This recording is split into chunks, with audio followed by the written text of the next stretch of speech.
selamat pagi adik-adik terkasih. Apa kabar semuanya? Hari ini kita jumpa kembali dalam ibadah kelas pra-remaja hari Minggu tanggal 27 Juni 2021. Apakah hari ini penuh sukacita? Amin, puji Tuhan, karena Tuhan senantiasa memelihara kita. Ayo sebelum memulai ibadah, kita bersama-sama berdoa. Bapa di surga, terima kasih karena Engkau sudah peliharakan kami, sudah peliharakan seluruh keluarga kami. Sehingga hari ini kami dapat beribadah, datang ke hadapan Engkau dengan hati yang penuh sukacita dan penuh ucapan syukur. Bapa, kami menyerahkan waktu kami yang sangat terbatas ini, bahkan kami pun beribadah melalui online, tetapi kami percaya bahwa Engkau selalu ada di antara kami. Engkau selalu bersama-sama dengan kami di dalam setiap kehidupan kami. Bapa di surga, kalau sebentar kami akan memuliakan Engkau melalui puji-pujian yang kami naikkan, kiranya Engkau yang menerima puji-pujian kami. Bapa, kalau sebentar kami juga akan mendengarkan firman-Mu, mohon Tuhan juga yang menjamah kami, memberikan kami hikmat dan pengertian, supaya kami dapat mengerti apa yang Engkau sampaikan kepada kami. Terima kasih Tuhan. Di dalam nama Tuhan Yesus kami berdoa dan mengucap syukur. Amin.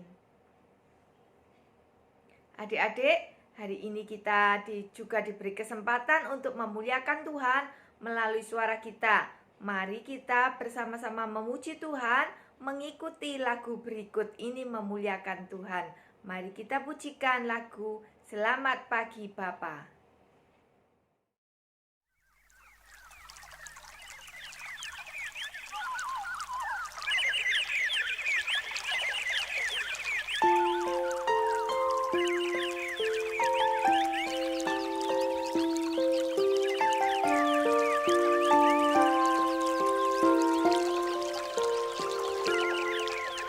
Selamat pagi Bapa, selamat pagi Yesus.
tiba saatnya kita akan mendengarkan firman Tuhan.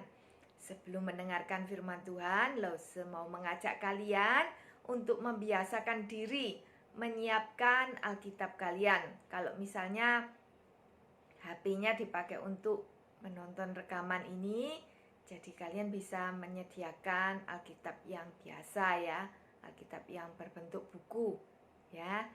Jadi ketika Lose membaca firman Tuhan, kalian bisa mengikuti di dalam hati juga ya. Hari ini Lose akan berbicara membahas materi tentang Rasul Petrus dibebaskan oleh Tuhan. Adik-adik, pernahkah kalian merasa cemas atau ada dalam situasi yang menegangkan? Ya, misalnya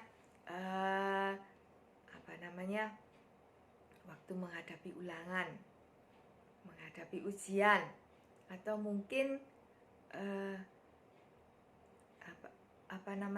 ada anggota keluarga yang sakit ya. Biasanya kita merasa tegang dan cemas ya. Nah, pada saat itu apa yang harus kita lakukan? Rasul Petrus seringkali menghadap situasi yang menegangkan, bahkan seringkali mengancam nyawanya Rasul Petrus.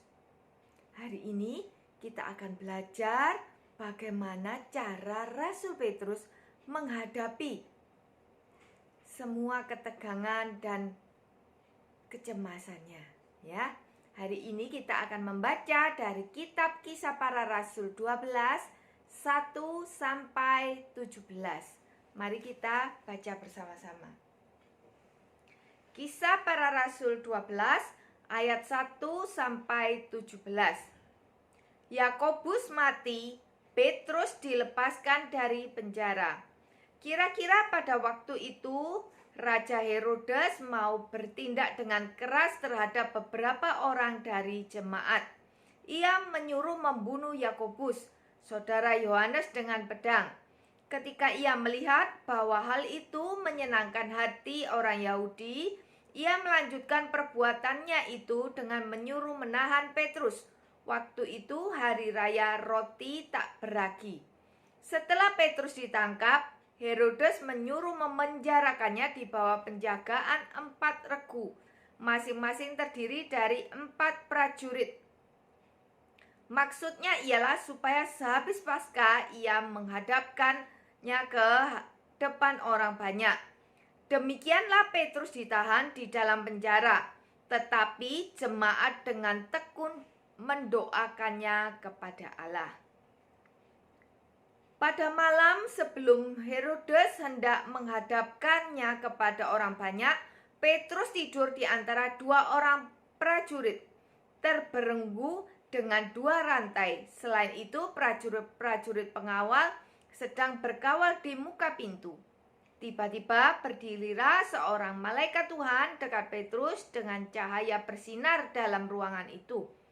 Malaikat itu menepuk Petrus untuk membangunkannya. Katanya, "Bangunlah segera." Maka gugurlah lantai itu dari tangan Petrus. Lalu kata malaikat itu kepadanya, "Ikatlah pinggangmu dan kenakanlah sepatumu." Ia pun berbuat demikian. Lalu malaikat itu berkata kepadanya, kenakanlah jubahmu dan ikutlah aku." Lalu ia mengikut malaikat itu keluar, dan ia tidak tahu bahwa apa yang dilakukan malaikat itu sungguh-sungguh terjadi. Sangkanya ia melihat suatu penglihatan. Setelah mereka melalui tempat kawal pertama dan tempat kawal kedua, sampailah mereka ke pintu gerbang besi yang menuju ke kota. Pintu itu terbuka dengan sendirinya bagi mereka. Sesudah tiba di luar, mereka berjalan sampai ke ujung jalan, dan tiba-tiba malaikat itu meninggalkan dia. Dan setelah sadar akan dirinya, Petrus berkata, "Sekarang taulah aku benar-benar bahwa Tuhan telah menyuruh malaikatnya dan menyelamatkan aku dari tangan Herodes dan dari segala sesuatu yang diharapkan orang Yahudi. Dan setelah berpikir sebentar, pergilah ia ke rumah Maria, ibu Yohanes yang disebut Markus. Di situ banyak orang berkumpul dan berdoa. Dan ketika ia mengetuk pintu gerbang, datanglah seorang hamba perempuan bernama Rode untuk mengetahui siapa yang mengetuk itu. Ia terus mengenal suara Petrus, tetapi karena girangnya ia tidak membuka pintu gerbang itu dan segera masuk ke dalam untuk memberitahukan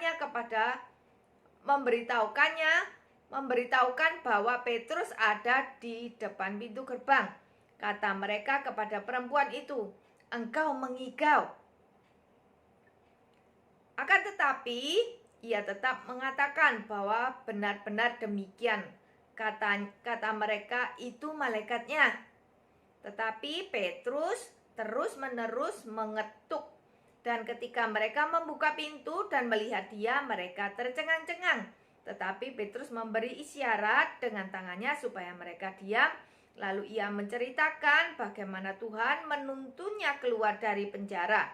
Katanya, "Beritahukanlah hal ini kepada Yakobus dan saudara-saudara kita." Lalu ia keluar dan pergi ke tempat lain.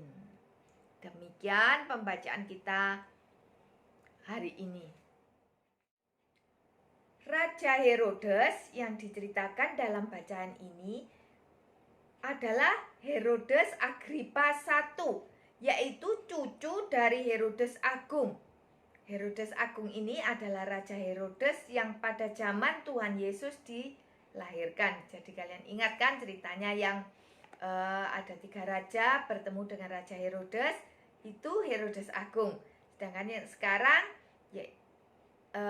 adalah Herodes Agripa I, ya.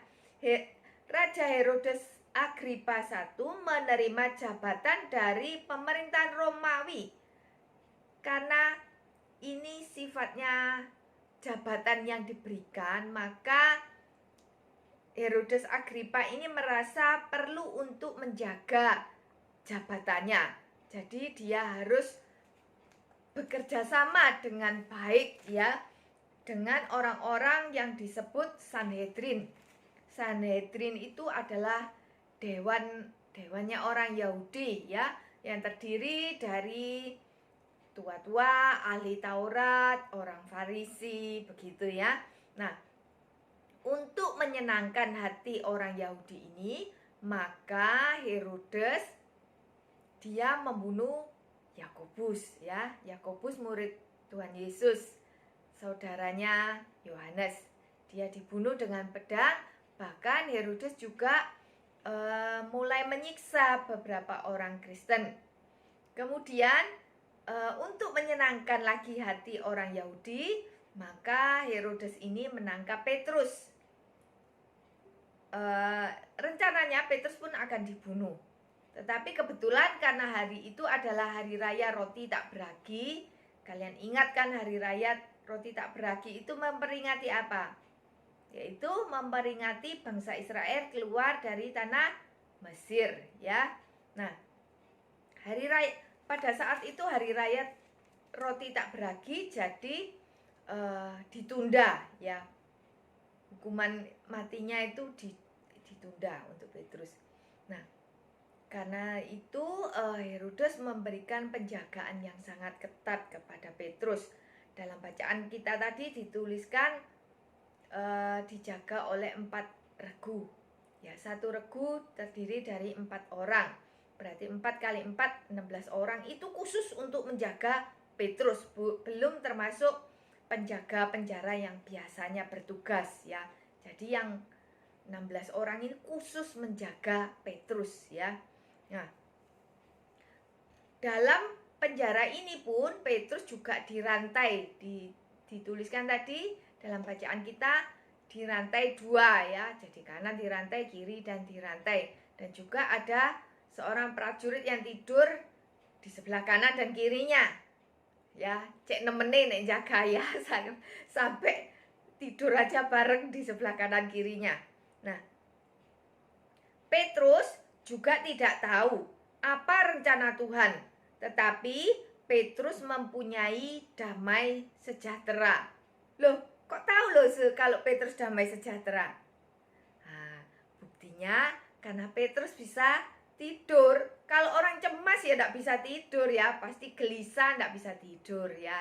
Nah, karena Petrus itu ada damai sejahtera, maka dia bisa tidur. Petrus menyerahkan hidupnya dalam rencana Tuhan. Kemudian Tuhan memang adalah Allah kita yang tidak pernah meninggalkan kita. Tuhan mengutus malaikatnya untuk menolong Petrus ya. Dalam bacaan tadi sudah kalian baca ya, bagaimana malaikat itu menolong Petrus. Mulai dari rantai yang terlepas, sampai prajurit yang di kanan kirinya tetap gak bangun ya. Prajurit-prajurit jagain di depan pintu pun gak bangun. Pintu terbuka sendiri ya. Pertama-tama Petrus mengira ini bukan nyata, seperti penglihatan ya, penglihatan. Tetapi setelah malaikat itu pergi meninggalkan Petrus, sudah sampai di luar ya, sudah di jalan, sudah mau masuk kota, malaikat itu pergi, baru Petrus sadar kalau itu benar-benar terjadi, bukan penglihatan ya. Ceritanya Petrus selamat ya sampai di rumah jemaat ya. Di situ disebutkan Maria ibu Yohanes Markus ya. Ibu dari Yohanes Markus. Petrus tahu bahwa rencana Tuhan, Petrus tahu dan percaya bahwa Tuhan bertindak menurut kehendak Tuhan. Dan rencana Tuhan pasti baik untuknya. Ya. Jadi kalau kita tidak percaya, mungkin kita akan berkata, kok sampai aku ditangkap sih? Kok sampai dimasukkan penjara? Tetapi dalam hari ini Petrus percaya akan rencana Tuhan. Jadi dia tidak berkeluh kesah ketika dimasukkan ke dalam penjara. Ya. Bahkan dia sangat percaya bahwa Tuhan akan memberikan yang terbaik buat Petrus. Pada saat semua jemaat itu masih berdoa, tetapi Petrus sudah ada di depan pintu ya. Petrus mengetuk-ngetuk pintu. Nah, pada saat itu jemaat masih tidak yakin kalau Petrus belum tahu ya kalau Petrus sudah dilepaskan. Sampai karena Petrusnya mengetok-ngetok ya. Bahkan pembantunya bilang, ini di depan pintu ada Petrus. Mereka bilang, kamu mengigau, ngantuk, mengigau ya. Lalu mereka pembantunya bicara, itu Petrus, itu benar Petrus. Dia malah jemaat itu berkata, oh itu malaikatnya ya. Tetapi karena Petrus terus-terusan mengetuk, akhirnya jemaat itu keluar dan melihat bahwa benar-benar Petrus ya. Jadi ketika jemaat masih bertekun dalam doa, Tuhan sudah bertindak untuk Petrus. Sehari sebelum dilaksanakan hukuman mati itu. Ya. Nah, adik-adik, rencana Tuhan itu selalu tepat waktunya dan selalu terbaik untuk kita. Tuhan tidak terlambat menolong Petrus. Kalau terlambat sehari saja, pasti Petrus sudah dibunuh. Tapi Tuhan tidak pernah terlambat. Dan kenapa Tuhan juga menolongnya kok sampai Petrus dimasukkan penjara?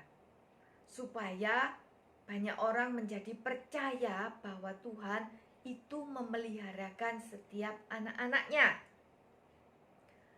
Apakah kita bersandar dan percaya kepada Tuhan seperti Petrus? Pernahkah kita berada dalam situasi yang di mana kita tidak sepenuhnya percaya kepada Tuhan? Ya, pasti pernah ya. Kita pasti pernah meragukan. Aduh Tuhan, kok aku mengalami hal yang seperti ini? Kenapa hal ini terjadi padaku? Ya, kita pasti pernah merasa seperti itu.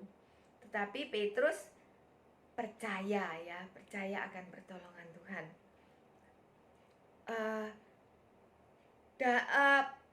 Contoh-contoh penyertaan Tuhan di dalam kehidupan kita. Contohnya ketika kalian menghadapi ulangan atau ujian, itu Tuhan menyertai kita. Bahkan ketika hari ini pun kita ada dalam ibadah online, Tuhan pun menyertai kita. Tuhan juga menolong kita untuk dapat berkonsentrasi belajar akan firman Tuhan. Walaupun ya gak enak ya, lebih enak kalau tatap muka biasa ya. Nah, kadang-kadang cara Tuhan dalam menjawab permintaan kita tidak selalu seperti yang kita harapkan. Kalau sebagai manusia, bukankah lebih baik tidak ditangkap dan tidak dimasukkan penjara? Ya enggak? Siapa yang mau masuk penjara? Gelap, kotor, bau ya. Sedangkan kalau ditangkap itu bukan suatu yang enak, pasti diseret-seret ya, pasti didorong-dorong, terus dibelenggu, itu kan pasti sakit ya. Tetapi Tuhan punya rencana yang terbaik. Memang apa yang dikehendaki Tuhan itu kadang tidak sesuai dengan apa yang kita inginkan.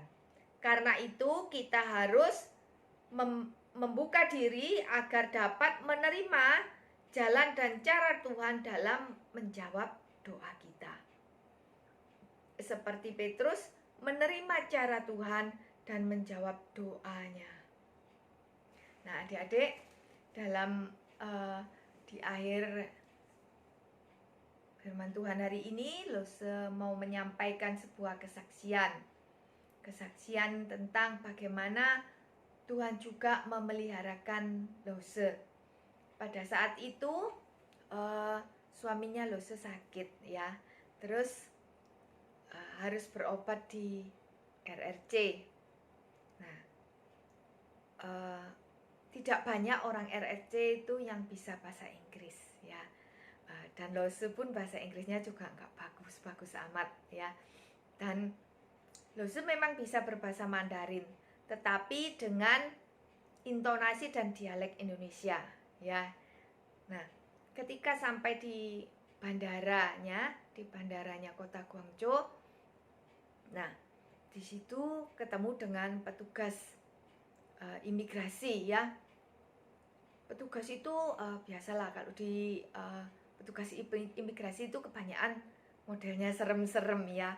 Nah, dia mengucapkan perkataan kalimat gitu ya, yang Lose tidak mengerti. Benar-benar Lose dia berbicara dengan dialeknya, bahasa daerahnya dia, walaupun dia memakai bahasa Mandarin, bahasa nasionalnya, tetapi dengan dialek bahasa daerah ya. Di sana ada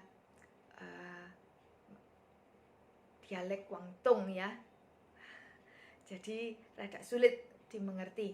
Nah, pada saat itu Lose cemas karena Lose tidak tahu dia ngomong apa, maksudnya apa, dan apa yang harus dilakukan, itu Lose nggak tahu ya.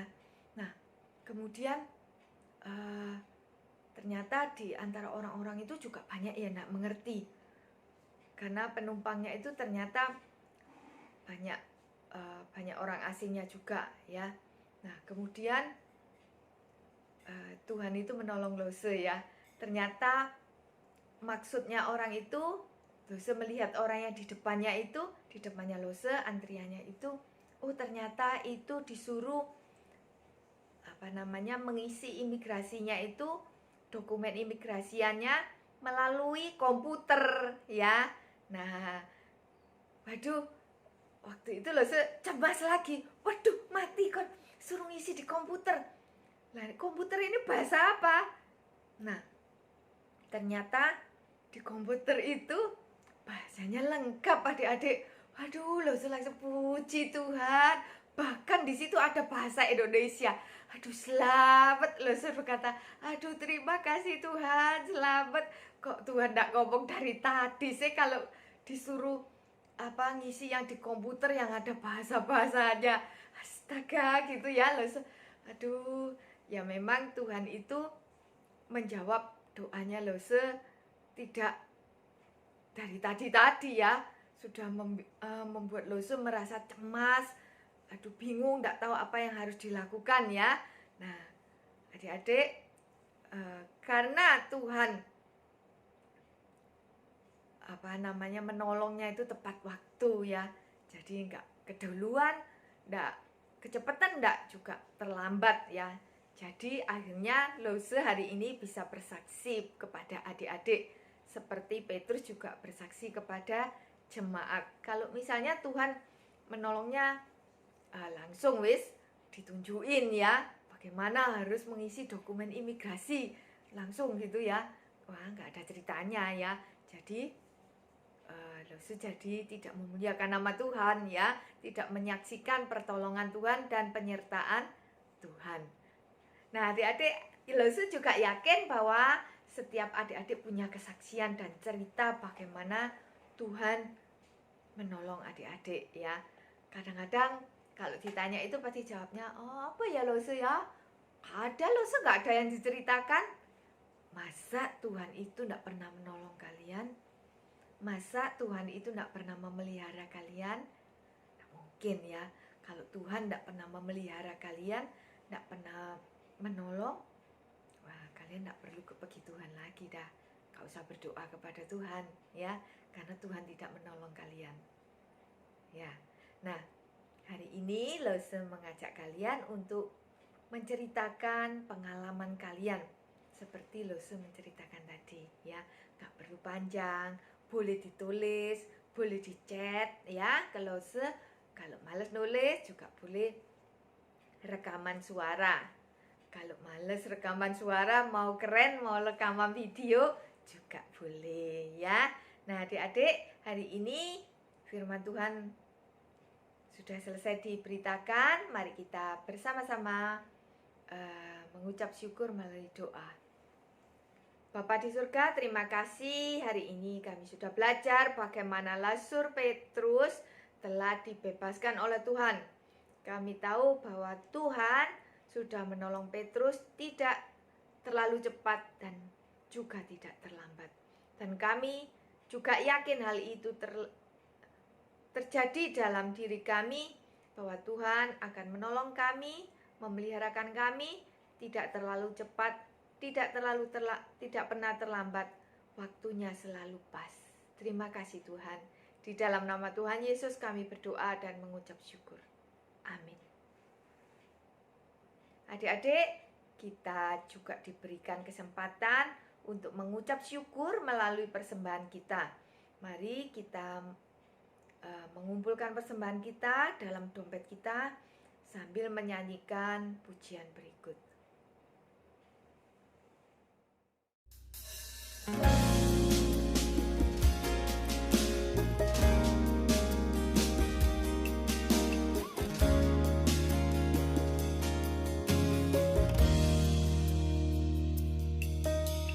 Dari semula telah kau tetapkan hidupku dalam tangan-Mu, dalam rencana-Mu Tuhan.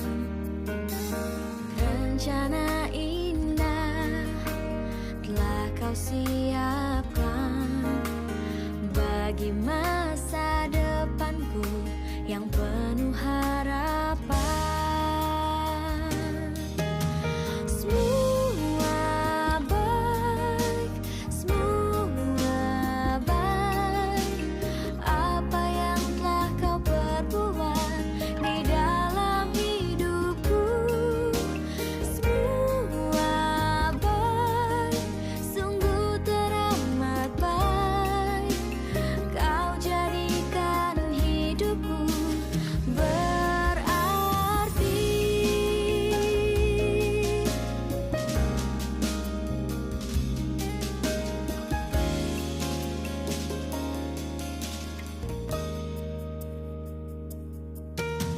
Dari semula telah kau tetapkan hidupku dalam tangan-Mu, dalam rencana-Mu Tuhan.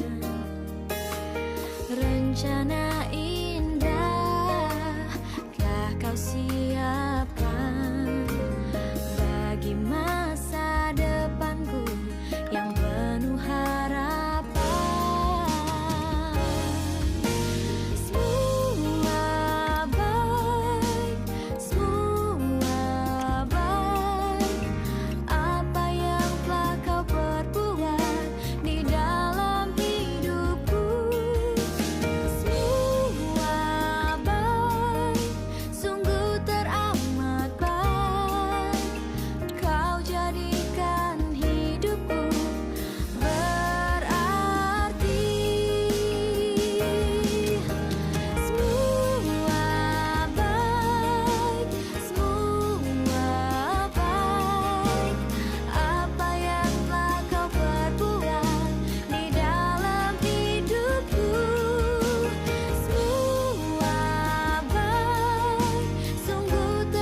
Teman-teman, mari kita berdoa.